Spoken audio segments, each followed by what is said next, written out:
What's up, y'all? It's your girl Vanna, and I'm super excited because we got another episode of the Hood Hills, and this is a special episode. I'm gonna call it a special episode because we got some guests that are outside of our area, but these women, oh y'all gonna love these women, okay? Y'all are gonna love them because I do. They are hilarious, but they are good at what they do. So I can't wait to get in the conversation with them because we're talking about Black women and mental health.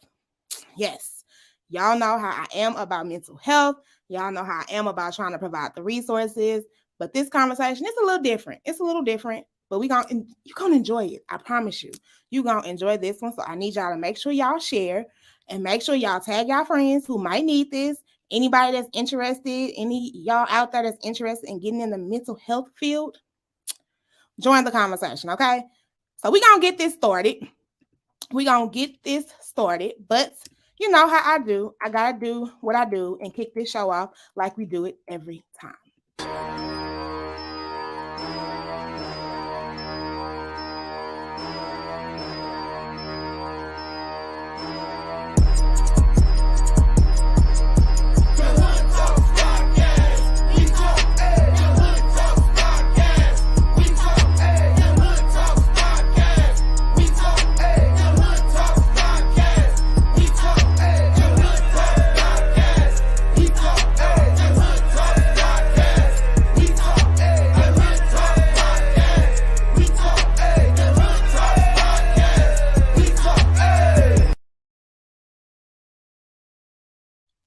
Hey, what's up, ladies?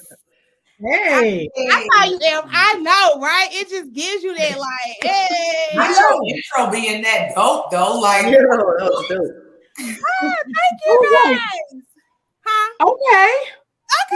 you need to school us. You need to school TC. Set this up. Now, I love y'all platform. So shout out to those who don't know. I definitely got invited to sit on the Clinical Cookout, and these are these lovely ladies here. I was invited to sit on their space and be my best vulnerable self because, baby, they had me up there with my little teary-eyed, sharing all my little personal business. But it's okay because I enjoyed it. Y'all made me feel like it was a safe space, so I was super excited and grateful for the opportunity. And now look at y'all. Y'all sitting on the Hood Talks podcast. Welcome. So I definitely want to give y'all the opportunity to let people know who y'all are, because again, y'all do the Clinical Cookout together, but y'all definitely have some dopeness individually. So please share who you are and what you do. I'm gonna start with you, Amber, and then I'm gonna move my way around my lovely screen here. Oh, that's great. You're starting with me. Okay. The most anxious one of us all. Great. Are you anxious? And you do a whole podcast yourself? No, I know. Hey, look, it's a process. It's a process. But hey, y'all, I'm Auntie Amber of the Clinical Cookout. I guess I'll start with where I'm from. I'm from North Carolina. I grew up in the country in Morganton. Shout out to Burke County. And then high school years grew up in Charlotte. So I'm pretty sure a lot of people know where that's at. I am currently a newly licensed clinical psychologist in the state of Virginia. I work with, I do a lot of psychological evaluations with children and families, some adults, and I currently do therapy with mostly teenagers. Mostly teenagers. Okay, shout out to you because that's a very vulnerable space. Teenagers that I think we don't give them enough space to be able to tap into therapy. We be like, what they need therapy for? Because they got a lot going on. A lot. Yes. So shout out to you. Come on, Auntie Ashley. Tell us who you are. All right, so I'm Auntie Ashley. I'm gonna just follow Amber's like little lead there with the order she went in. So I'm originally from Niagara Falls, New York, and I am currently a LPCC for the state of Colorado, a licensed professional counselor candidate, and I have my own private practice, Eclectic Evolution Counseling, where my focus is basically on couples and also individuals dealing with anything from anxiety, depression, PTSD, different forms of trauma. But couples is the sweet spot for me. I feel like couples, that's just a big deal because it speaks to the family as well. And I also do family counseling. Other than that, I don't know. I don't have much to say about myself other than that. I feel you. I know it's like putting you on the spot sometimes. Like, what is this? I feel you. But shout out to you. Shout out to the couples therapy. Shout out to family therapy. Like, I be thinking about diving into family therapy, but I don't know how that would work. I have people that's willing, right? Woo, we gonna get into this conversations. So, Auntie Kesh, come on, tell us who you are, love. What's up, y'all? I'm Auntie Kesh. I'm gonna go ahead and follow the rest of the aunties. I'm from Canton, Ohio, born and raised, but currently I live in Columbus, Ohio, because I got a new job. And I have my doctorate in clinical psychology, and I'm hopefully gonna be behind Auntie Amber to get my license in the next month or so. And I'm also a licensed social worker. So I have dual degrees. I specifically work with early intervention. So I'm an early intervention specialist where I work with children 0 to 6. So yes, that's newborn to 6 years old. And I also work with moms with postpartum.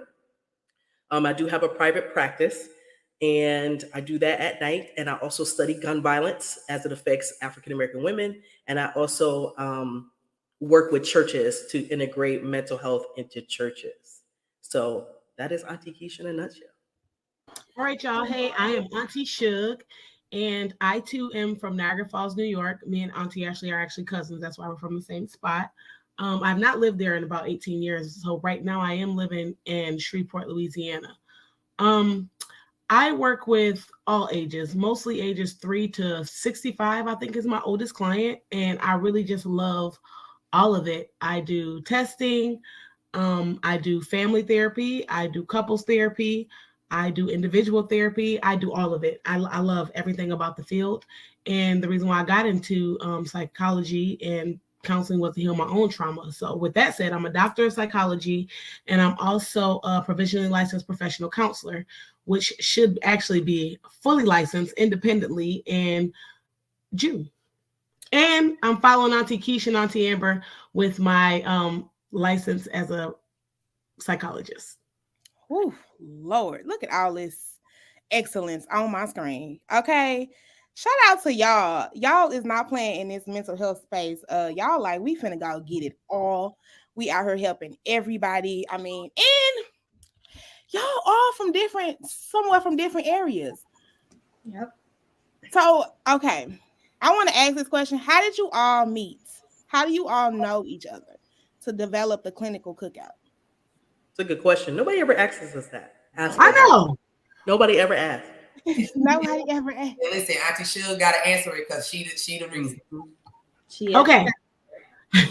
So, like I said, Auntie Ashley and me are cousins. And so we grew up together, went to school together, everything together. And ever since we were little, we just been tight like glue. So whenever people see us bickering on the show, that's just, it is what it is. We're never going anywhere. So me and Auntie Amber actually met at our interview to see if we can get in school for psychology. But then we connected with Auntie Kesh. All of us connected at our first residency. And so the next residency, I think we stayed together and it's been on and popping ever since. So we were in like a group and we were I wanted to do a podcast and I knew that I could ask them to, because Auntie Amber is always on her stuff. Like she is on her cuss all the time. So I know that she was going to make sure that we are organized. And then Auntie Kesh is super passionate. So I knew that she was going to bring that passion. And Auntie Ashley is a wild card. So I knew that she was going to bring the extra. Okay. So, and then me, if I say I'm going to do something, I'm full speed ahead. Like I don't have blinders on. I'm just always like that. So I felt like we were all mesh, and we do. Yes, y'all do. Y'all really work together very well on the show. And so again, shout out to you all for collaboration, because that is one of our topics this month of April. We're talking about collaboration. So I'm super excited to see you all doing what you're doing. And hopefully my whole goal is to inspire some of us in St. Louis, not only to the collaboration key, but mental health. Mm-hmm. Black women in the mental health field. becoming counselors, therapists, licensed social workers, all of that. I feel like we need when we talk about creating these safe spaces for us to be able to process our traumas and experiences as Black people. Period. We need those. We need people that can relate to us. And so that comes to my question of why? Why the mental health field for you ladies? Why is this so important? I know you said, Auntie Sug, trauma that you experienced in your life. But anybody else want to kind of talk through why? Why the field? For me, it was a matter of representation. So I had a uncle who was diagnosed bipolar, and I was younger then, and he would always say, "I'm not going to see a white therapist. I'm not talking to a white therapist until I find a Black therapist. I'm not going." And as a teenager, that really struck me. And as I got older, of course, I was going to school for something totally different. But then as time progressed, it just became, my uncle needed help and he couldn't find anybody that looked like us. So we need to be there. And I was like, what can I do? Well, I can go back to school for that. So that was the push for me. Yeah, I feel that. Anybody else? I mean, it was kind of similar for me. Well, honestly, this was one of those things where I never thought I would be here. When I started college, I wanted to be like a plastic surgeon. I was going to Johns Hopkins. That was my whole goal. Then I took chemistry. And I was like, okay, so maybe that's not for me. I started working with kids at an after school program. And for me, I noticed how the parents would respond. If I told them oh, your kid was having a hard time with this today. They're upset, telling their kid, oh, you were being bad today. And that kind of rubbed me the wrong way. And then, at the same time, my grandma had dementia. And I'm like, how is this happening? What's happening in your brain? How can you not remember talking to me, the day before. And then also my brother was diagnosed with ADHD at that time too. And just a whole lot of things started making sense. And I fell into it. And I've been working with kids and families ever since. Which is a very underrated part of therapy and mental health. I mean, we're just not getting to Black people tapping into mental health, let alone children. And I'm right now in search for my own child to get into some space. But I think, and it's hard to find folks. It is hard to find the people to be in the spaces to in access. Even if they're in the spaces, the cost of mental health sometimes is I can't even think to afford some of it. So, but that's just a tribute of agreeing with what you're saying, how you're needed and what you do is needed. Even us in the field struggle to find therapists for ourselves and our children when they need it. My daughter right now, it's a 6 to 9 month wait list. And I'm like, you got to be kidding me. Yeah. Man, it is crazy. What about you, Auntie Kesh? I actually was a social worker first. So my background was in child welfare. And I had noticed that, in child welfare, their job wasn't necessarily to address mental health issues. Their job was to investigate abuse and neglect. And so I felt like there was a huge gap. And I'm like, these individuals are not going to just miraculously get their kids back if they don't get what's going on mentally right first. And I was noticing that a lot of people were losing their kids because in this 2-year time frame, they wasn't getting their kids back. And because they've had so many years of, not having their mental health checked, how can we expect someone to get their kids back in 2 years? And then after that, a personal situation happened to me and I wasn't able to verbalize what was going on. I was having nightmares. I was hypervigilant. I was tearful. I was angry. And come to find out I had PTSD, but I didn't know it. So I asked myself the question, I wonder how many other Black women also are having these type of symptoms and not understanding how to verbalize it or even knowing what it is. Yep. So that's what led me into getting more in depth and getting my doctorate. Never did I ever in a million years think I'd be a doctor, but here I am. And I think that's the path that led me on. Yes, y'all inspiring, I swear. Because people are like, you should go to school for social work. I'm like, I ain't doing it. And now I'd be like, oh, I could do it one day. Come on.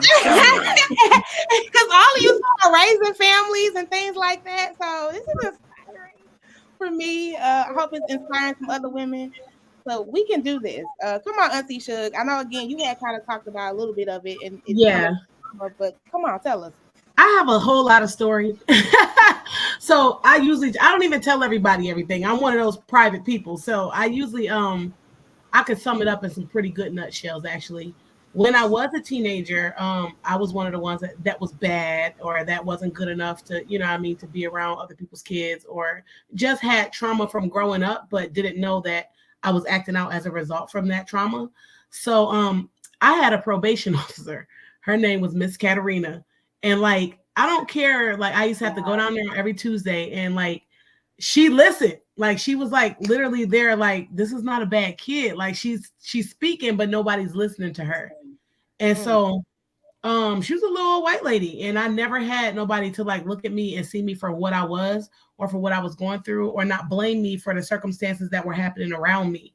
So, that was just one way. And then I had an attitude. So I grew up with that attitude, and I just felt like over time, once I started learning why, or feeling like I was learning why, I think I took a psychology class, and I was in Colorado, but once I started actually learning the why, I was like, wow, it wasn't me. And all these adults around me didn't know how to navigate. It was you're bad, you're this, you're that. Meanwhile, I had these weird family dynamics that are affecting me. And so I just I like to let little girls my age know, that were my age back then. I like to let them know that it might not be you. Let's get to the why. So for me, there's always a why. Why was I acting out? And once I started learning that, I started looking at kids and family dynamics in a whole different way. And so I like to get to the why. Whew, the why. That's just a little snippet. And I don't think we ever even asked each other this question. So I just learned a lot about y'all just in that quick 2 minutes. We did not ask each other this question because I'm like, wait, Auntie Amber wanted to go to med school and chemistry stopped her. Same story. Chemistry stopped me. Yeah, that's crazy. But I mean, because when are we having these type of conversations? Exactly. Right? When do we have these conversations? That's why I love to space a podcast. Because sometimes, especially like your space and what we're doing here at the Hood Talks podcast, it gives people the authenticness to the space to be authentic, to show up as their authentic selves, and not feel guilty, because I'm sure someone's going to listen and they're going to connect with each and every one of you all's stories. And now you get to connect even more with each other, because like you said, we ain't even just sat back and asked each other those type of things. Why you in therapy? What you just doing the work, which we do a lot. We just do the work. Keisha have, but we was on a 10-hour car ride, so we had nothing to comment. Yeah, you probably feel a little personal on a 10-hour car ride. I was like, when was we in a 10-hour? Oh, but you know what? I remember. So, I mean, you have your whys and what you're doing, and getting down to the why. I appreciate that, Auntie Sug, because I agree with you. There's things happen for a reason. I always say that something and things are happening for a reason. And we kind of talked a little bit before we started, the show. We was talking about, like I was saying, what's all we're seeing in the world right now. All of this just trauma-filled things that's going on that we see on a day-to-day, and a lot of it for me is coming from our community, which again we know this is kind of like what they call it. I can't think of the word right now. Of course, they're going to highlight the Black experiences and things that are bad, but at the end of the day, it's still like these things are happening. And for me, I believe it's all goes back to the mental health, what we have endured as Black people now and over generations, I believe has a full effect on our mental health and where we are today. And so I just want to ask you all, what do you think? How do you think this space where you all are being therapists, the mental health, like how can that really help impact what we're seeing in our community around all of the different traumas and, crime and all the different things that's just happening in our community? The word you were tripping on was intergenerational trauma. And that's just really trauma passed down throughout the generations. So a lot of people, people who go to church will say they'll say it's like generational curses. Mm-hmm. It's all the same thing. Intergenerational trauma is a generational curse. So people do as they have been done by. If somebody was beaten, then they sometimes beat their kids. If somebody was shot and they were like thrown into a life of gang violence or other violence, then a lot of times they prepare in their youth. So that's why people look at our community and just think, we are headed nowhere fast because we are not handling the intergenerational trauma. But what was the question? My bad. No, you good. I mean, just again, how do you feel like this space of mental health, if we can really get this like accessible in our community, if we can, get people to start going, how can this impact what we're seeing out of our communities at times? How can this be helpful to us as Black people? Therapy and counseling and I think that sometimes we have to look at how stigmatized mental health is. We don't get an opportunity to be not okay, because it's so stigmatized. And so I think that having these like podcasts, the Hood Talks, the Clinical Cookout is ways to break that stigma. And also with us being clinicians, and it helps with reducing that stigma and helping them to understand there is representation here. And we are going to create this space for you. This is why we're here. So for me, I think the biggest thing is breaking the stigma. Mental health is still health. And just like how we want to, prioritize our physical health, mental health needs to be prioritized as well. But we have to move as a country like that. And I don't think we there yet, but we're moving slow, but we need to get there. Ooh, that's real. I agree. And I think the good thing about our four here is that a couple of us look at things on a macro level, like Auntie Kesh is saying, the country needs to move as one. It's a systematic issue, stigmatization, on a larger level. And then a couple of us, we look at it like, okay, if we're working right in the community, working with people, with individuals, with kids, with their parents, providing education, helping them understand why things are the way they are now. Why do we as Black people think about things this way? And what can we do to shift the way that we think about things in a more positive way and move forward? Because a lot of the times the way we think about it, it just hinders us because we're so angry. We're so pissed off. Something happens and we can't get past that anger. And so one of the things we can learn to do is use that anger to thrust ourselves forward. Don't stick in it and stay in it and just kind of stay there. So when you're working with people on the individual level, like for me, I'm working on educating parents on what has happened. How can you shift your mindset so your kids think differently? And then eventually that'll go, to a larger scale and kind of break that generational curse, so to speak. And see, I love that Auntie Amber, said that some of us view it macro, some of us view it micro, because that is what's necessary. You have to have the people that are looking at the smaller ways to impact, and then the people that are like, yeah, but even if we do that, that larger scale has to shift. And for me, I try to toggle between both. Like, I'm never gonna not look at the oppressive factors and the systemic factors. That's why a lot of my work is steeped in womanist therapy. And it's very important for me to go from that frame because it never takes away you are a marginalized individual. So there are other factors. No matter how I work with you individually, there are outside bigger factors than that. So I kind of, from that individual level, I like to work with people on discovering their authentic self, processing their traumas. That's also why I love working with couples, because it affects the family. If this couple decides to have children and now they have these tools, those children are going to be raised differently. So that's kind of the way I view it. I try to toggle between that macro space and that micro space. Which I second, a third, a fourth, fifth that because I agree it is, and on each in each different field, because I consider myself a community advocate, right? And I in my mind, I'm like, we need to be in them policy spaces where they making them policy changes and recommendations. Like, that's the tables we need to be sitting at too. And I know some people be like, we need people on the ground. It's the end in both. Like, yes, we need people on the grounds, but we also need some people in them spaces that could take what's happening from the streets and say, no, this is what we need to put in place so that it can trickle down. So I totally appreciate you all, saying that and highlighting that and uplifting that and being able to be like, and you have your perspective place, I have mine, and we can still work together for the overall of the goal, which is access for mental health. But you know what, too? The way you speak, the way that you are, the way that we all are, our community don't get to see that. And so, like, a lot of people in our want to go see the next white therapist. They don't want to go see the next white social worker because, honestly, before Auntie Keisha, to some people, social workers recommend, here come the white people coming to take my kids. So when they see us in mental health, to change the game, and depending on how we present ourselves, it should let you know, okay, we do have allies in this field, but that's going to take a while because on the macro system, a lot of times we're shut out of these fields. It's made difficult so that we can't get into these fields because it's systematic.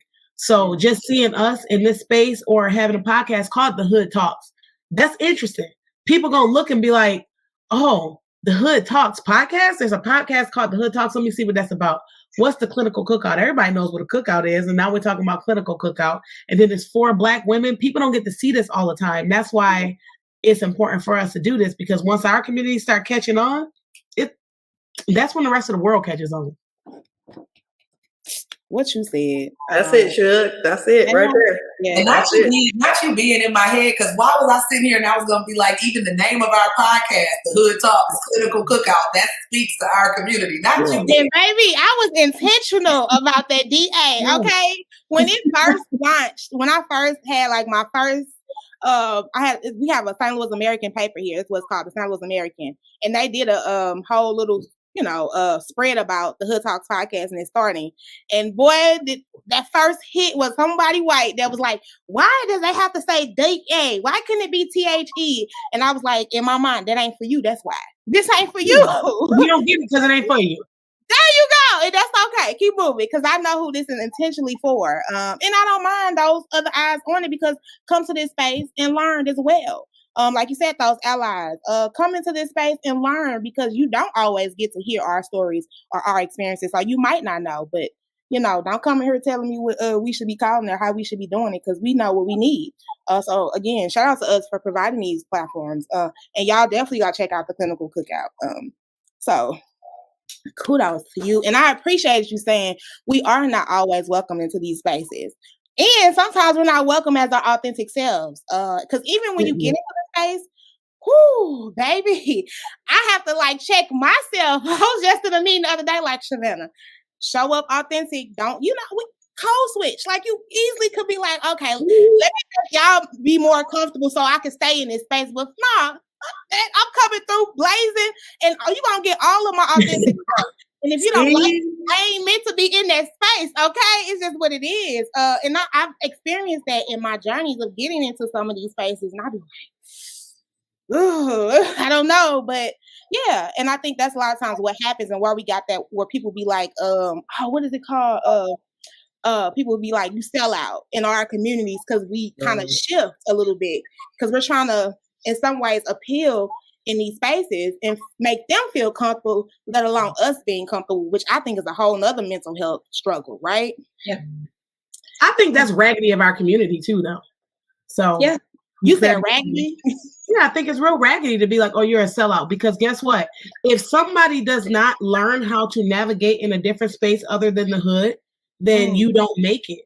You have to be able to navigate in other spaces. What if you could only talk to the hood in the hood? How are you reaching anybody else to change any of those policies? You need people that's going to be able to code switch because it's not always for naught. Like it moves us forward. I hate that.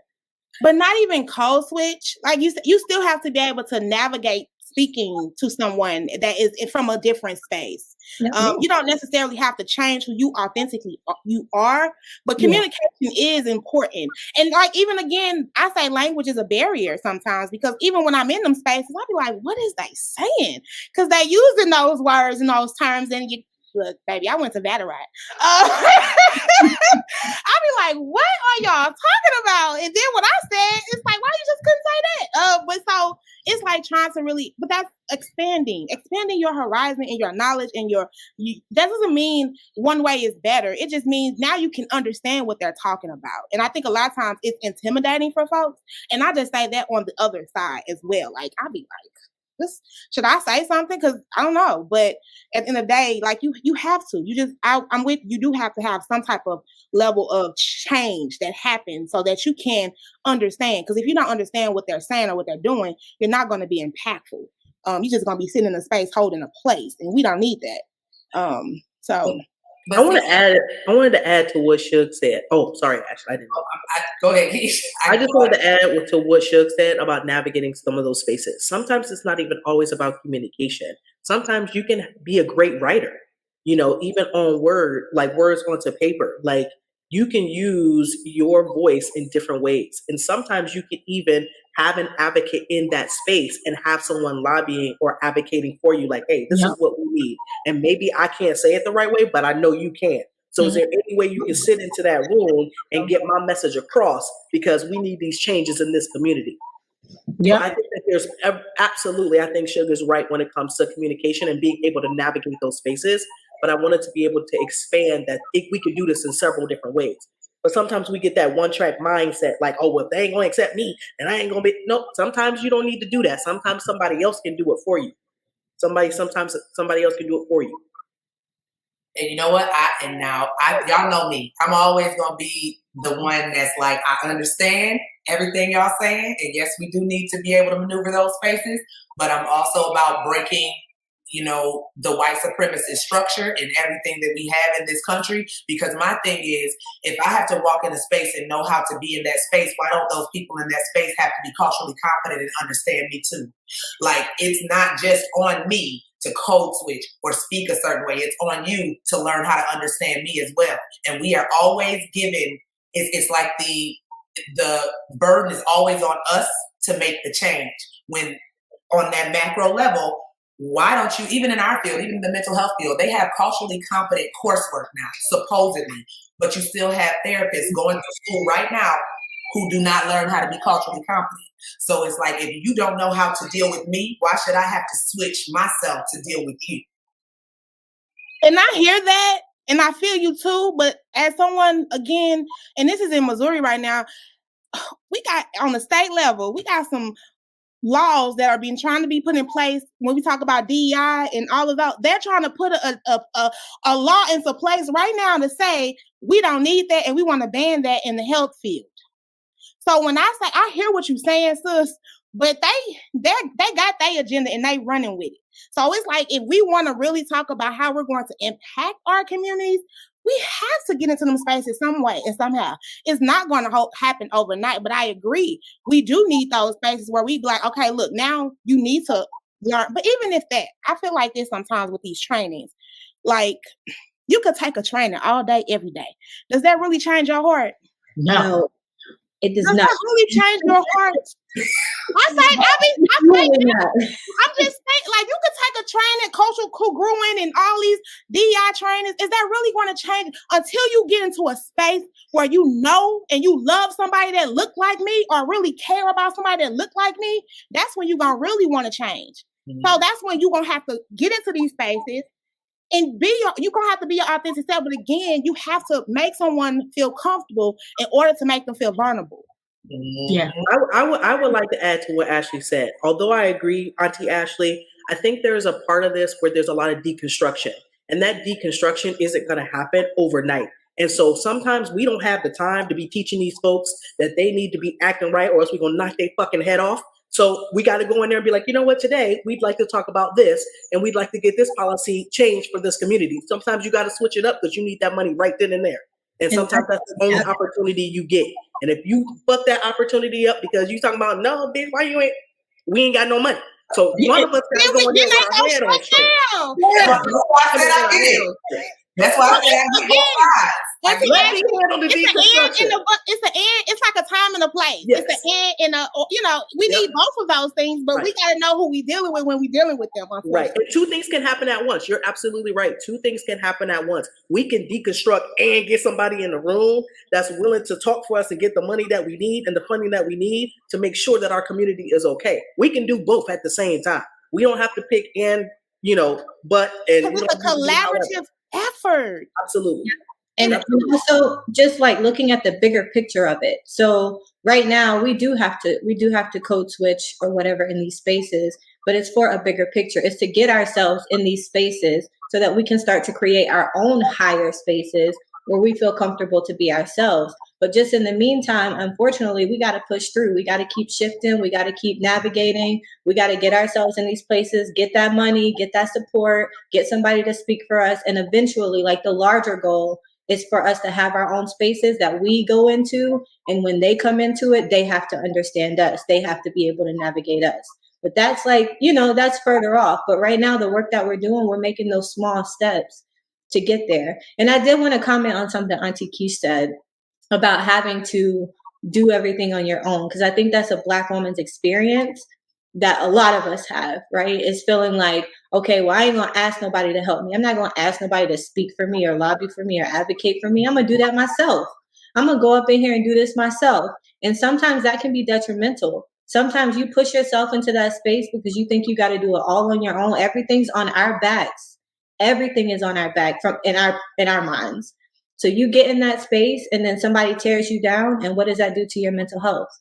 When you could have asked somebody else who fits in that space a little bit easier to do that thing for you and get what you needed out of that. Yeah. See? And I've that part, Amber. I've done enough work. See, this is why we got the Clinical Cookout, and now we know Vanna, because I've done enough work to know I might not be the one. I'm the wild card, like Auntie Sug said. Don't put me in them spaces because I'm going to act a damn fool. But Amber, Sug, and Kesh can go right up in there and say what I need them to say. But that's not true. It's not true. Sorry for cussing. I'm sorry for cussing. You see how Sug got me because I'm passionate. I'm sorry for cussing. I didn't mean to. I normally cuss on the podcast. Oh, baby, this is the one talk podcast. But that's not true, Ash. You know how to act. I do you know how to act when you go. Yeah, you say you want to show up for the Black community like that, but you know how to act in them spaces. Because if you don't act in them spaces, you won't be where you are. I get that. No, I get that. I don't want to. I'm gonna send you and Amber and Kesh because sometimes I'm tired of it. And that's another thing with just Black women in general. We don't know how to say I'm just tired. Like Auntie Amber said, we keep pushing and I got to do it myself. I've come to a space in life now with the work I've done on myself where I can say, no, I ain't got to do this myself. Sug can go say it. Amber can go say it. Like I'm at that space. I ain't got to do it myself. So one of them can go if I'm just not in the space to switch up that. Yeah. Well, I'm only going to tell you right now, Ashley, I'm only going to be in there for a few minutes. My threshold is about this much before I start cussing somebody out. So I'm going to go in there initially and say what I need to say. And then if things go out, I'm going to go out. I'm going to let Auntie Amber and Auntie Sug take over.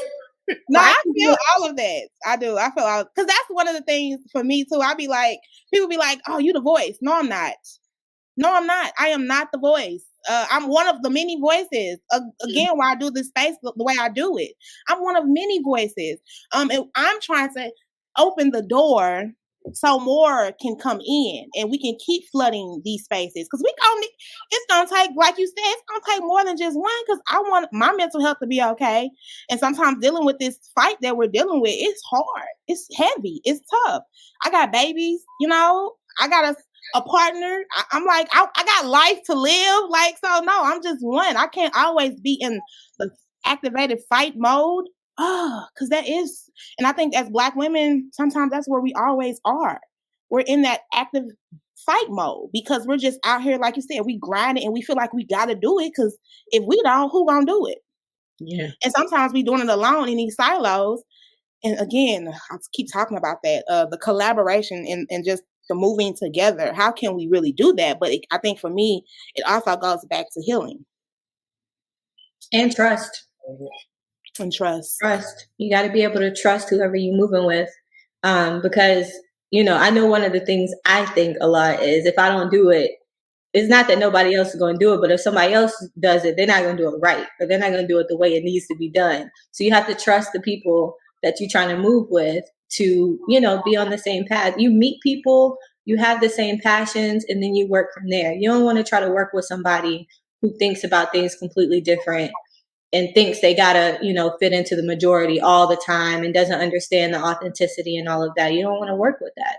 So you just got to be able to trust who's around you and trust that they have the same mindset and the same goal as you, which is hard for us to do too.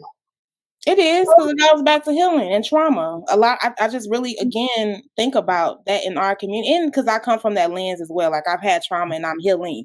Baby, I ain't healed. Don't get it twisted. I'm healing. So I'm always saying sometimes, and I, acknowledging to myself, like, oh, that was a trigger. And why is that a trigger? What happened, Savannah? Where did that activate from?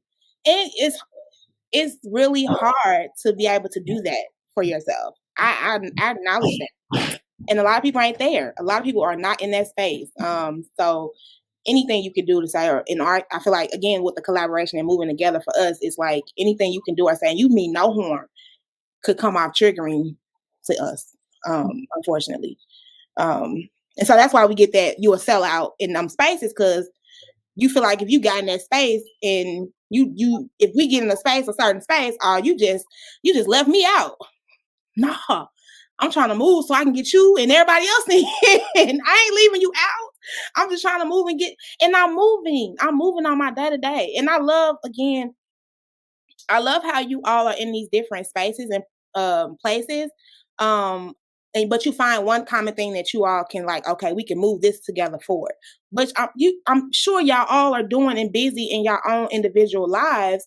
And you like, yeah, I gotta do what I gotta do. But this is important. Let me check in and make sure we got this together. But I'm still hustling and bustling. And a lot of times folks don't see that hustle and bustle, right? They don't see what you're doing every day to day. So they think that you're forgetting about them, when at the end of the day, it ain't even about you. It's like, I'm just moving. I'm going. I'm just going and going. People always forget about that finished product. Yeah. They always see the finished product. That's it. They don't see the process. And the process along the way. They don't see how many doors get shut in our face. They don't see how many denials. They don't see any of that. And then they're like, oh, well, why are you doing this? You a sellout. You just know I'm out here hustling, trying to get what we need to get. I like how you said, I'm not trying to sell us out. I'm trying to pull you in. I'm trying to get you out. And I got to move a certain way in order to do that. So I like you said. And I want to go back real quick, Ms. Vanna, to something you said when you said, I'm not the voice. Yes, you are. See, they know I'll call them out quick. You are the voice. You are for this time, and you are the voice where it's needed and necessary for that St. Louis community. So you are the voice. I don't like when people minimize themselves. You're definitely the voice. You have a big voice. This platform is probably going to blow up and get even bigger than what it is, because it's something about you that does what needs to be done. And I love that you have been focusing on collaboration, because even as I'm sitting here and we're doing today's show with you, it's 5 Black women on here, and we are having a productive discussion. We are collaborating and having a productive discussion as 5 Black women, something that people really believe can't be done without us arguing and bickering and having problems. And we can disagree on things and still be productive. Yes. So showing that type of collaboration among Black women especially is possible. And your voice did that. The 5 of us here, your voice, our voice as the Clinical Cookout, we did that. Yes, that part, which again, I love the space that you all provide, because what you just said, like, we can disagree, but there's so many things that we agree on. How do we move forward on those things and stop focusing on what we disagree on? Like, yes, okay, you might have a different experience that makes you feel that way. So, okay, you don't agree with me. But girl, we agree that we need this, and our community needs that, and our community needs to do this. So how do we focus on what we can agree on, and just keep moving that forward? And I'm with you. There's not enough positive light and that shines on us, especially Black women, and especially the shows we got, girl. Like, and let me not say, because I used to like to watch them love and hip hop shows. It's my guilty pleasure. But at the end of the day, it was like, okay, what counteracts that stuff? Because that ain't all that's happening in our world. Where is the other positive stuff where is those things? So I agree. Shout out to you all for having your space and being able to talk through the Clinical Cookout and all the things that you do, and for we have this space here too. And how do we get folks to see that you have to pour into these spaces as well to keep them going? How do we get our community to see that? And not even just our spaces, but again, because it's the mental health space. We tying this back into what we've been talking about, mental health. How do we get people to pour into spaces that's uplifting and really shedding positive light on the mental health space? And what it could do for our communities. I think, you know what I think that we could do better in our community? And this is speaking of those shows, and I don't like them. I never have liked them. I don't even watch them. I don't watch none of them. And so when people they talk about them women, I'm like, I don't even know who they're talking about. And the reason why I don't like them is because I think it perpetuates a stigma. That's for me. And I think that it perpetuates that ghetto Black mentality. And then during the whole time I'm watching them shows, I'm wondering, I wonder what happened to her. I wonder why she acted like that. Oh man, I wonder what she grew up like. And then, this is why she wants to fight. And so I just my head gets too thinking through the trauma that you can see my head gets so being acted out. And then I'm like, I want somebody to highlight the mental health in those shows, because I'm like, if we can get to that, then people are going to watch that. Then they'll start actually tuning into the mental health. That's just a me thing. A lot of people don't like when I say that, but it's my truth. That's your truth. You stand on it. And I feel that, though. I do feel that. Because I think about that in life now when I'm moving. I be like, oh, baby, that's trauma showing up. I don't even take it personal no more. I be like, oh, that's trauma. That's how I be feeling. And then I feel like if you got to act hood, I don't like when somebody act hood. It's either in there or it ain't. Yep. And for me, what is hood? I got to act not hood. So what is hood? What is hood? What is that? No. Okay, let's talk about what hood is from Auntie Sug's perspective. What people think the hood is us walking around fighting all the time, us being unprofessional all the time, us throwing shoes across the table, us talking about how we slept with this person, man, and who gonna fight me. That's what I grew up in. That was the hood that I grew up in. So to me, that's hood. Anybody else? Now, me and Sug, we done had these conversations. Me and her, we always had these conversations. I would say ghetto, not hood. Ghetto and hood is two different things. Both of them words are trigger words for me. I'm like, well, what's ghetto? What's hood? Because I know some ghetto hood people in other communities too. I don't like when it's just attached to us. That's my issue. We're not the only ones who think that. It's a mentality. It's not a culture or a race-based thing. So whenever we get into these discussions, I'm like, my thing is, I like that those shows are on. I just want an equal number of positivity. I want it equal because what I want us to be able to show is that we are multifaceted. Black people are not just one thing. We're not just good or then we're super smart. We are all of this. Everybody else gets to be multifaceted but us. We're all these things. Then that's all I was trying to say. No, I totally agree. I swear I agree with you. And even with me naming the podcast The Hood, for me, it goes back to I know some poor white folks who have some of the same ideology as what folks put the Black people as in hood. And sometimes it's probably the economical factor of versus it just being, like you said, a stereotype of Black folks. If you have struggled in some capacity or you haven't had access, in my mind, you ain't had access to the bigger resources and the bigger pool. You done came through some struggle. You hood. You done dealt with some struggle. You hood. Yeah. That's what I see is my idea of the hood. It's socioeconomic. That's what it is. A lot of times, that's what I think. A lot of times that's what's happening. But I agree with you, Sug, that in our community it's either glamorified or it's pushed to the lights, and they're making money off of it, and they're exploiting us. They're not necessarily exploiting everybody. Yes, and they're faking. And they're faking because some of them are faking to be on them shows. I agree. Some of them are faking. So I grew up in the hood, and I didn't only grow up around Black people in the hood. And I don't like when people say, "Oh, Black people, Black people." No, Black people are not only hood. Ghetto is a mentality. Hood is, the way that you grew up, the socioeconomic status, the things that you had to go through. So to me, if you don't have it, then why act it? Because now you make us look like donkeys instead of us actually like realizing who we really are. I grew up hood, but when I get into them spaces, I can't bring her. I got to bring Fonda. Now I'm on the Hood Talks podcast. Now I can bring Sug. But all in all, I'm both hood and I'm both professional and I'm still going to help my people. But I feel like when you get on them shows and you acting this kind of way, you're embarrassing us and trying to make it look like that's how we get down because that's how we were raised. When really the hood is raising doctors and lawyers and pharmacists and everything else. And that's why I created this space. Because we are just glamorous. Like we out here changing the game, and we don't get that highlighted enough. But what you was gonna say, Auntie Kesh? I'm gonna take a different approach on it. Well, I do believe that there is exploitation when it comes to those communities. I didn't grow up in the hood. I'll be the first to say I ain't grow up in the hood. And me, I haven't. I haven't.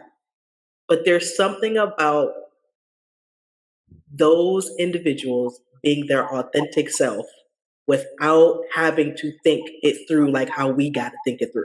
Like, oh, I got to watch what I say. Oh, I got to do that. But there's something about them being authentic that I like. Like a lot of people, and I'm only going to use them just for an example, like the city girls. Like a lot of people come at like, oh, you acting like a city girl. Y'all want to be these, but there's something authentic about it that they can say what they want and be their authentic selves that I like. And I know that that's not for everybody. I know everybody's like, I don't want to be associated with that or don't want to. That's fine. I'm not saying it's personally for me. I'm like, I don't want to say that I act like it, but I just think it's just like something drawing to me that people in those communities can just be their authentic self. And they have this space, I guess, that they've created that they're like, okay, we're the trendsetters. Because if we can talk about people in the hood all day long, hood people are trendsetters. And people use that, and they'll for some reason, things that happen in the hood somehow making ways to make mainstream. So there's something valuable about the hood and about people in the ghetto that literally sets the cultural trend. And that's what I love about it, because the problem is the exploitation, and they don't get the credit for it. They don't get a lot of those access to those resources that we would have access to. Okay, and the people that's benefiting off of it ain't us. Right. And that's why I try not to be so judgy against those groups, because I was like, now wait a minute, we wouldn't have this trend if it wasn't for them.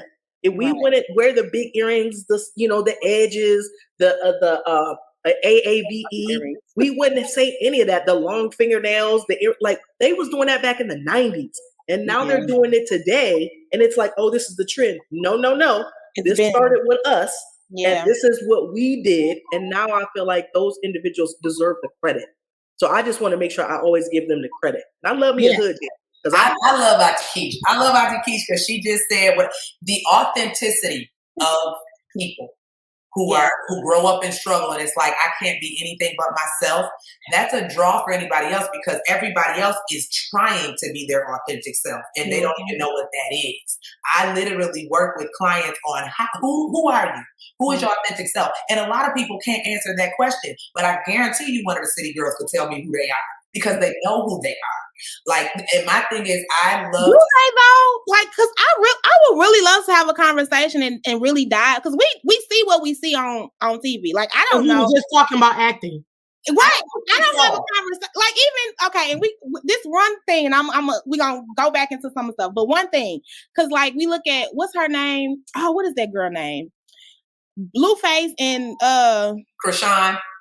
Baby, sometimes I be feeling like they be setting that stuff up so they can keep getting that attention, because if you see some of the stuff that people post about her previously, it's like she was in sports and she had this going on and she was doing this, and now like she this whole total like person. So it's like, is this really their authentic selves, or is this something that again got them attention, got them money, got them exposed to what if you can't be your authentic self, sometimes won't get you. You know what I mean?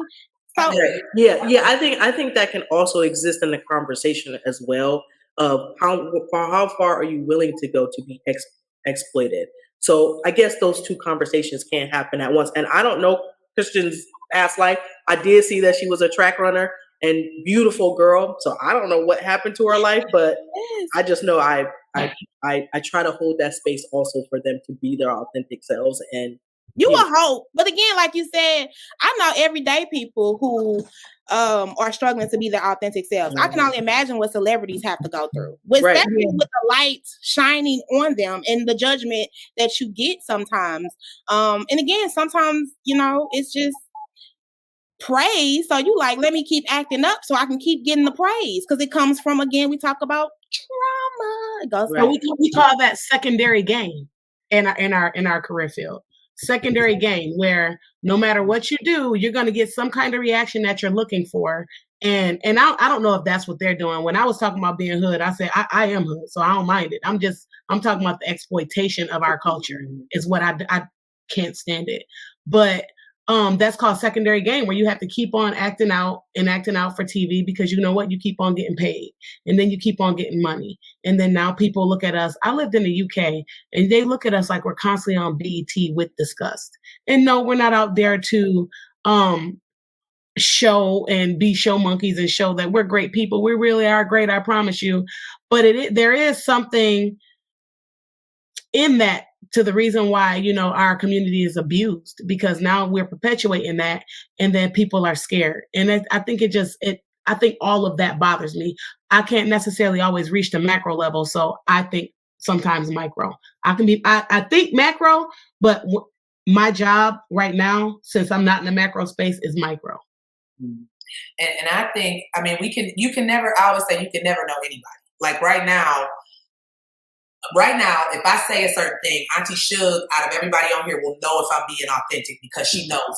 So people who know you will be able to call you out on that. So when it comes to people like the City Girls or Krishan, it's like, even with Krishan was a good example because you see how she grew up, but that doesn't mean her house wasn't chaotic. That could have been used as her way, track was her way to try to get out of that, but authentically she is what she was raised in, unless she processes through that. So now she could be showing up in a space that, and it could just be being pulled out by the partner she's with, because certain people can pull out parts of you that you had hidden, that you had covered, that you repressed. So we don't know, but for the most part, I'm like, I think about it like this. People are going to show up as themselves if they feel they are allowed to do that. And judgment is hard for all of us. So I tend to weigh it like, if this person knows, even if I'm getting some glorification and some secondary gain from it, I'm also getting judged very harshly. Some people can't handle judgment no matter how good everything else is. So if they still showing up the same way with all the backlash and judgment, I tend to veer towards, okay, this is who they are and they can't help who they are. They're just going to be that. Like Cardi's always my example because I followed Cardi before she blew up. She ain't changed. So I'm like, clearly this is who she is. But then you see people like Auntie Sug said, if you putting on and you acting, like you take the Migos, they grew up in the suburbs. Y'all not hood. Let's stop. Y'all not hood. Y'all parents went to college. Your parents is both in the Divine Nine, in Greek fraternities and sororities. Y'all didn't have this experience, so why are you doing that? But it's because they get a gain from it. They know Yeah. And I do want to say, sometimes it's not always related to gain. Sometimes it's a protective factor or it's your way to fit in, which I guess in some way you would gain. But in terms of the protective factor, I would have to disagree that if you know someone, you would know whether they're putting on or not, because sometimes, they put on for so long that it becomes they're no like longer who they are, and they no longer know who their authentic self is. They're putting this on, they're protecting themselves, and it's working, right? It's working for so long. So I think that's where our community fails in a sense, is that we don't pay enough attention. If somebody looks like they're happy, to us, they're happy. Cool. I'm good. It's good to see that you're happy. I'm going to keep it moving and go on to the next person. Someone looks like they're strong, they're handling business, like Auntie Amber over here, keeping everything organized, making sure then it looks like I'm good. So people don't check in on me a lot because like, you're good. Your kids are straight. All of that's good. So whatever it looks like, our community like takes that at face value and keeps it moving. But then you might, every now and then get some people like Auntie Sug who is always looking at the why like, hold on, wait a minute. You look too happy today. What's going on with you? Why you look too happy? And that's what our community needs to do. Even if there's nothing going on and that person is truly happy, there's nothing wrong with checking in and saying like, you do look a little too excited. Like you seem like everything is too good right now. You look a little too strong. Are you tired? Like you need a break? Like what can I do? And that's how we can start making those changes too, where we do get breaks. We get to talk about how we feel and we don't feel judged by those people around us. I want to add to Auntie Amber saying that I also think that situations can change somebody. And I can say that for a personal experience. How you knew somebody in one season may not be who they're going to be in the next season. And oftentimes we don't give our people the opportunity to expand. We don't give our people the opportunity to change. And I've said this before in Clinical Cookout, humans are more than just one dimensional. And a lot of times we get shocked by, oh, they was doing that. Oh, they doing that. Yeah, they're humans. Like, humans are complex individuals. So I would say that even though sometimes you may know somebody right now, something could happen and that person could be a completely different person. Could be a protective factor. Could be something else that's driving whatever this is that's making them change. Or sometimes people don't have a choice but to change. We don't know that. We don't know that. So I just want that. It's important to those my friends, y'all. That's why I chose them. Yeah, I'm about to say, can I just hug all y'all? I appreciate each and every one that man, y'all just, because I'm over here thinking like, oh Lord, check on me. That's the thing. One thing Auntie Amber was hitting on and Auntie Kesh was hitting on is like, well, especially Auntie Amber with somebody might be too happy. You do have to check on people because that's one of the signs of suicide. It's one of the precursors to suicide, where somebody who's always been down, somebody who's never had it, somebody who's just been Eeyore, and all of a sudden they happy-go-lucky and they got it. They could either be on drugs, because people be on drugs too, or they could either you gotta say it like that. It's the truth, though. It's the truth. Opioids is really huge in our community right now. Yeah, they can be happy. That's real. Or and if they're on drugs, that's pointing to something else too. They could be super happy. They could be on drugs, or they could have made a decision. You know what? Done with this. Now I'm happy. Now I can finally relax because I'm on my way out. And we see it every day. We see it all the time when people say, well, he was always happy. I would have never paid him for suicide in our community. And we keep missing the mark. We keep saying the same exact thing. And we keep blaming it on white people. That's white people stuff. It's not. It's our stuff. And let me rectify something real quick. Because another thing I typically do say is I don't believe you can ever know anybody 100%. I just don't believe that. Because like they were saying, like the aunties were saying, some people don't even know themselves. So nobody else can know you 100% if you don't even know you, which is why I strive to help people find their authentic self. But that's a hard journey. That's a hard journey if you've been wearing a mask for years. That's a hard journey if you have lived. As someone who is working actively to process years of trauma, I agree that is a process. And it goes back to what Auntie Amber said, like, in my day-to-day, when I was in my trauma, I was one person. And people, when you move a certain way, and this is my own experience, people take things personal and it be like, it ain't even about you. I'm just in another lane because what Auntie Keisha just said, I changed. I had to, because I got two little girls who are looking at me. And if I don't do something different, then my generational curse is going to keep formulating. Come on now. It ain't even about you. It's not personal to you, baby. It's me that has to do this. God has pushed me to elevate because for a reason. And even with this space, I be like, oh Lord, what am I getting myself into? But it's like I just keep getting pulled into it because this is where I'm supposed to be. And I appreciate y'all saying all of these things because this is what we have to realize as a community. If we really want people to help to move us forward as what our society looks at us, we have to do that for ourselves. We have to give each other grace, like you said, check on each other, but allow people to grow. Sometimes we don't even allow people to grow, and it's like, oh nah, baby, I remember when you was stomping the grounds. What you too good now? Let me tell you something, sis. I was stomping them grounds for a reason, which I understand why you stomping your grounds. I don't see you less, but baby, I'm trying to get to a level, and I hope to help you get to that level when I move up. But if I can't take you with me, baby, I'm okay with letting you go because I still have to grow, and I'm gonna be growing and pulling some other people with me. And so I just think, all of what y'all saying is hitting on a lot of what we need to hear, especially in our community, and it all goes back to again that mental health. If your mental don't grow, your body gonna grow. Baby, and what my therapist says, sometimes you get stuck in those ages where you experience trauma and you stuck there and you living out your grown life, but you still got a mentality of a child because you hadn't allowed yourself to grow. And sometimes that's what's happening a lot is we're not giving ourselves the space to grow, and we're not allowing other people when they go through their growing season to even endure it because we ready to cut them off, talk bad about them, and some more stuff. So or you get the people that's like, I remember when you used to.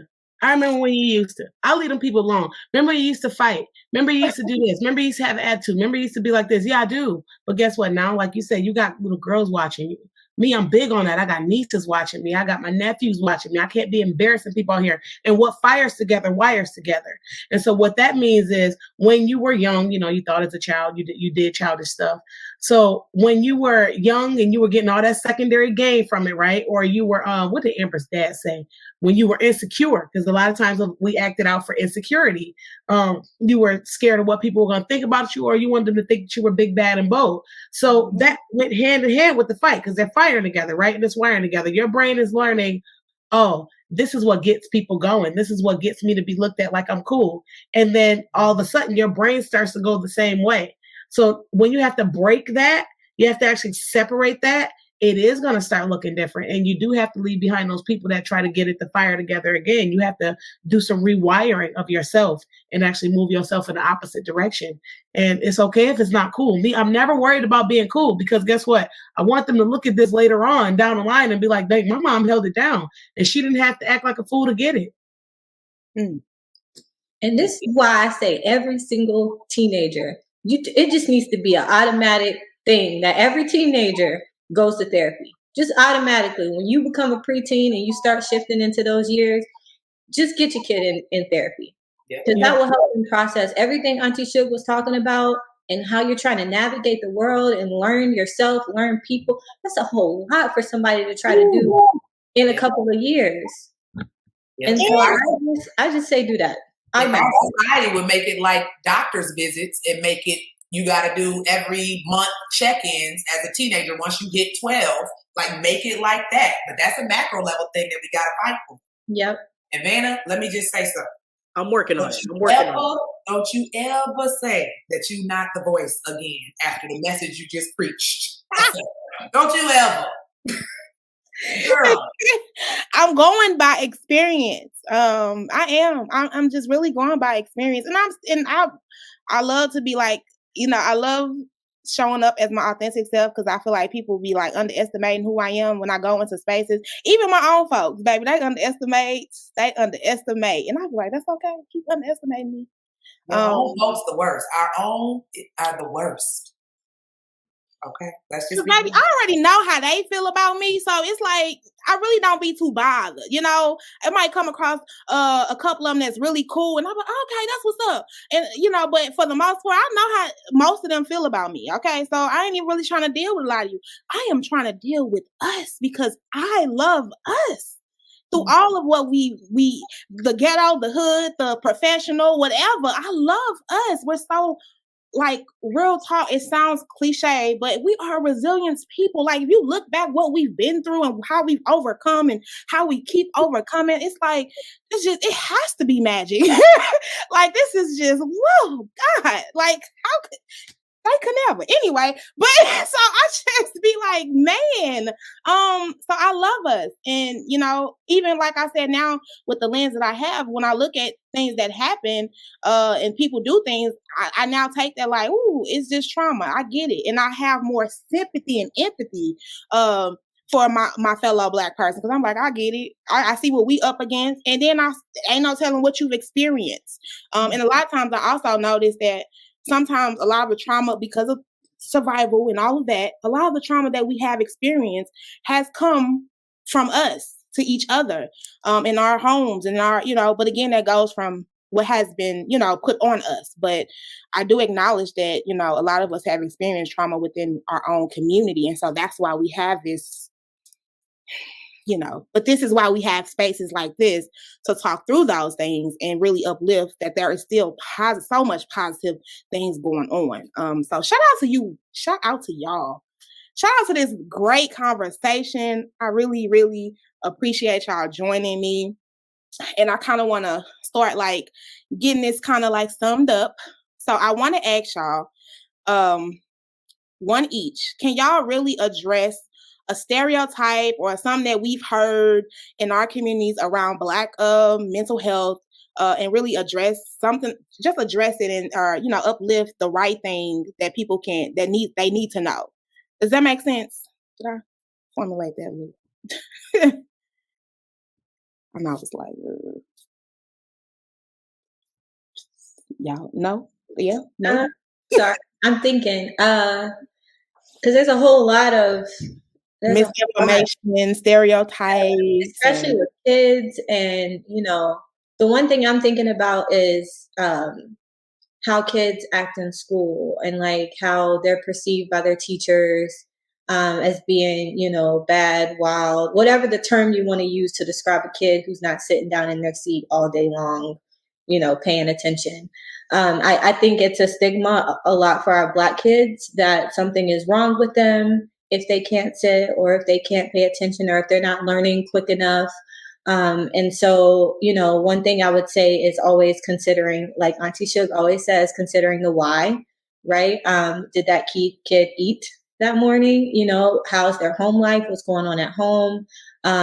You know, what's going on in their community, actually? You know, if they are scared to walk out the door, you know, going to school and being in the classroom, that's a vulnerable open space. And then look at the things that are happening now in the world. So just before you judge anyone, but specifically our babies, look at everything that's going on around them before you make any judgments. Try to understand why they're behaving that way before you say something's wrong with them or they're bad or, you know, this kid is off the chain, because, you know, some of them can be, but just looking at all of that.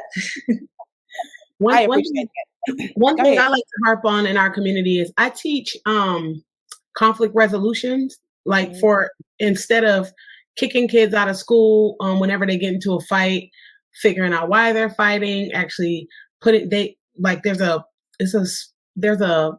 facility called Volunteers for Youth Justice out here. And instead of being like, you know what, you're expelled from school, you got into a fight, you know, that you get one shot, that's it. They actually do a whole course on let's figure out the why. Let's talk about what you could have did better. Let's talk about avoiding the confrontation altogether. Because we think that we have to rise to every occasion and you don't have to dance at every party. And I think that them knowing that kind of helps them make different decisions, because no matter how much we want to show up as our authentic selves, I was a fighter. I can't show up fighting people. You just can't do it. So teaching them how to show up and actually navigate a system that is against you and that is going to wait for you to make that one little bad decision, and that's going to take you out. Boom, now you're out of it. It's the best way to keep us oppressed. It's like the Willie Lynch syndrome. You break them and you're going to continuously break them for generation after generation. So what I teach the teenagers is, what else could it be? She looked at me funny. What else could it be? Could she had been raped that morning? Could she had not eaten that morning? Could she be bipolar? So we see the tip of the iceberg of the problems. We see the anger, we see the fighting, we only see the symptoms, but we don't think that up underneath there's a whole big old tree of some things that could have been going on. And I think in our community as Black people, we should start looking at it like that, and then we'll give our kids a little bit more grace. That's what I was trying to say. That's all she was saying. That's it. But hey, one thing is real talk. The message in the messenger, it could be the same message and it might need to come from a different messenger. True. That's real talk. We could be sitting here, the Clinical Cookout, talking about mental health. I'm talking about mental health. Same message, right? Just different messengers. That's it. And the more messengers we have, the more this gonna spread throughout. Point blank, period. So shout out to you. I think so your question was like, what stereotypes do we want to touch on and speak about the correct part of it, or the stereotypes in therapy for our community? I think a big stereotype that I try to help Black people understand is that therapy is not, there's this idea that, one, you don't talk about family business. You don't talk about your private business to a stranger. And then there's also this idea of they're just gonna diagnose you and label you as crazy, and now that's got to carry with you for the rest of your life. I have to remind so many people, and I remind clients of this too. I can diagnose you, but you have autonomy in that space to tell me don't put that on my paperwork, and I can. And I think a lot of people don't know that. A lot of people don't realize that if you tell me not to put something, that's your right as the client. But as far as like telling the family business, I always tell people, well, has your family handled their business? Like if your family not handling the business, maybe you need somebody who doesn't know y'all to have that unbiased lens and that view of the situation. Because I think there's this big fear, if you tell what's going on with you, now that person has some type of hold over you. Now you're vulnerable to that person. And that's not how the therapy space works. And I think that's what scares a lot of people in our community. Like if I open up, I'm telling my business. No, you're helping yourself. We have to change how we look at that. And you know what, Ashley, let me expound on that too. Telling the family business, a lot of times when people say what goes on in this house stays in this house, there's some truth to that because everything ain't for everybody. However, if it happened to you and it's your authentic story and you want to tell it, then it's different. Because I know a lot of people who are like, well, you don't say your father was on drugs. That story affected me. Yes, that's my story. You're allowed. Yeah. What you said. Absolutely. That is your story. I have to tell people that. That's your truth. And again, we're not allowing.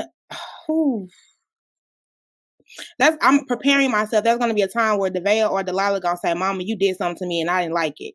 And I'm preparing myself to say, I acknowledge that you feel that way and I apologize. Simple as that. Simple. Even if I might not agree, that is their truth. And that's simple as that. That is their truth. Let people have their truth, even if you didn't mean to do it that way. And I don't mean to do whatever might harm my babies in the long run, but I'm just doing what I can at the best that I can. Accountability. Ooh, don't get me started. Just pay for the therapy. Right. I'm working on it. I'm working on it. Something that people can take away is you can be the best person you want to be and be a really good person, but you might just be the villain in somebody's story, and you have to sit with that. You will not be the hero in everybody's story. You have done something to somebody, whether you acknowledge it or not, and impact is greater than intent. That part. Man, you talking about me preaching. I'm about to do a little shout because, man, no matter how good you're going through life, thinking that you're doing something right, you definitely could be a villain in somebody's face and story. So, come on, Auntie Kesh. So, I know that this may be unpopular, but one of the things I have learned and I have observed working in the good old religious community is that sometimes, people think that they can't have God and a therapist. The pillar, the Black community, the Black church is such a pillar in our community, such a staple, and it has been for literally centuries. And, sometimes I think that we have this stereotype that we cannot reach outside of those doors to get help. And you can. And I'm working really hard to try to see what that looks like to implement mental health services into the church, because regardless of who you pray to, you still got to live on this earth. You still going to go through something. And sometimes God can't answer right there in the moment, because if your lights get cut off right now, we need somebody to act now. And if they don't, then your mental health is going to be affected by that. And you can't go to the church who's already struggling to keep their doors open for help. Sometimes you got to reach out to somebody else and get that additional support. And I just want people to know that you can have both. It don't got to be one or the other. And, sometimes, and I know this is unpopular too, sometimes your church could also be the villain in your story. But I know that that's really hard for people to accept, and that's hard for people to swallow, because the church is the alpha. The church can't do no wrong. Come on now. I've seen it happen. I know. I've seen it happen. Like literally, like sometimes churches is causing some of these suicidal ideations. It's almost a double-edged sword. You could be great with spirituality, great with getting the things that you need, but there's also another side to it. So what I'm saying is you can get the intervention of having evidence-based treatment from clinical psychologists, from clinical social workers, clinical counselors, and individuals in your community that's willing to advocate for you. I think both can exist at the same time, and it's okay to get help outside of the church. Not saying you got to dismiss the church. You can get help with the church. So I'm definitely an advocate for trying to put those services, and I'm working on it right now to implement social workers and counselors into these churches. And you Well, know I like that you say that too, Auntie Kesh, because also the way that you implement the church and mental health, God made all these professions. So everything that you need, he put right here for you. So if it's a social worker or it's a mental health worker, I think about it. This old lady told me one time, pray and row towards the shore. So you wouldn't sit on a deserted island in the middle of the thing and you're like, oh my God, I really need to get to shore. I'm just going to keep on praying. You have a paddle right there, but you're just going to keep on praying. You're just going to keep on praying. You're going to grab the paddle and you're going to pray that you make it. And I think that that's what people get kind of misconstrued, is that faith without works is dead. You still have to say, what's the scripture? Faith without work is dead. Is that that's the scripture? Yeah, you still have to work. So that's a way you can integrate that when you're talking to church people, because you got to be able to speak their language. Otherwise, they're not going to listen to you. I'm about to say, what you just said, that's another shift, right? You got to speak their language. And you know what? That's another shift. That, you know what else that looks like? Because you said, like, how do we get people to see that being a church at the pillar? We start at the church leadership. This is where you walk into those spaces with the people who can make the changes. Pastors have to. I won't sit under a pastor who doesn't preach positively about mental health. I refuse, because you need the congregation, no matter what people say. Yes, we know that the pastor is just a man or a woman, but at the end of the day, they are the shepherd. They teach. If you teach a people group, you don't need therapy, you just need God, then that's what they're going to believe. So it takes that church leadership to step in and say, oh no, y'all need some help, and y'all need some help outside of just these walls, and we're going to get y'all some help. Like right now, I'm starting a group therapy at the church that I go to. Starting this upcoming Saturday. It's a group therapy session for whoever want to be there. So it is what it is. Got to talk to the leadership. I said, Pastor, let's do this. Yeah, and you are right about the leadership. I do speak and do talk to a lot of pastors. I actually just did a webinar for the Presbyterian churches. Now, these were predominantly white churches, but we got on a webinar. They had 3 doctors up there, and we kind of they talked about implementing scientists into the church. How do you implement science and church? And it was a really good webinar. So you're absolutely right. It starts, to me, from leadership. And I've talked to several pastors as to how to address that. And there were pastors who had really, really good questions, honestly. And to be totally honest, if your pastor does not have a background in counseling, mental health, psychology, sometimes some of the stuff you put on your pastor is beyond his scope. He doesn't know how to read those signs. He doesn't know there may be signs and symptoms of you being suicidal, of you being depressed, of you having anxiety or trauma. He or she may not understand how to help you in that capacity. That's why it's important to have that additional support. So that way, you know, like, okay, he or she knows, like, okay, I can help you so far with biblical verses, but let me get you some additional help that can help you in what's going on right now in your crisis. Man, that's a whole nother conversation for a whole nother day that I'm waiting to have. Real talk, I'm waiting to have. Well, can I say one more thing real quick? Because I really did enjoy this conversation. It was dope. And I think that us talking more and more about the things we need to change in our community is going to push for that change. But I also think that we do need to recognize where we have come so far. And we're doing a lot of things. I'm seeing a whole lot of Black families in my office for psychological evaluations, which you have never seen probably about 5 years ago. And every time I see one, it's like my heart, there's like a little jump for joy. Like, come on, let's do this, right? Like, get some help, like figure out what's going on and what you can do to make that better. But I do think we're improving. We got a long way to go, but we are making those strides. We definitely are. Yeah, because even to be able to sit here and say, hey, I'm going to therapy on a regular basis. Mm-hmm. Yeah. Good job. That's moving. That was so positive. I love that. But that's moving, because you couldn't say that, because you'd be like, oh, she crazy. They probably still think exactly. That's what I'm saying. We got a lot more to go, but we made some shifts for sure. And my Black clients is the most fun clients ever. Like, that's when I like really be like, dang, I kind of like being here today because I'm like, dang, this was fun. Like we're energy. Well, even I agree because like I don't know if I should say it like that, but I really appreciate my therapist because and she can relate. Like she's a mom, she's a Black woman, so she can relate to some of the things that I go through, and it's not like she'll be like, Savannah, that is not abnormal. Like, you okay? It's not abnormal. It's all right. You don't. I want you to feel like you're alone in that, and that's okay to say too. Like, you know, to be able to be in a space with somebody like, hey, I've experienced that as well. Like, she'll be like, let me take off my therapist hat right now. Let me let you know that that's not abnormal to experience. So I appreciate that about her because that makes me feel more normal. Because again, I think goes back to what Amber was saying. Sometimes people, I feel like I have this healing spirit. So sometimes people just let loose on me, and I don't get the opportunity to be like, what I'm going through. And I get that in that space with her, and she be like, it's okay. I see you. I get that. I understand, and that's not abnormal. So I just appreciate.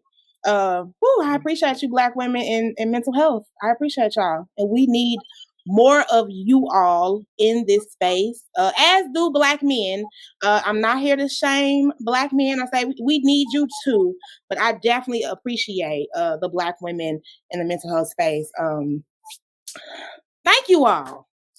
I do want to also, before we really shut down, give you the opportunity to tell people how they can tap into you all's podcast, but not just that, maybe even personal. If someone feels like they needed to connect with you all, if you want to share, please let the folks know.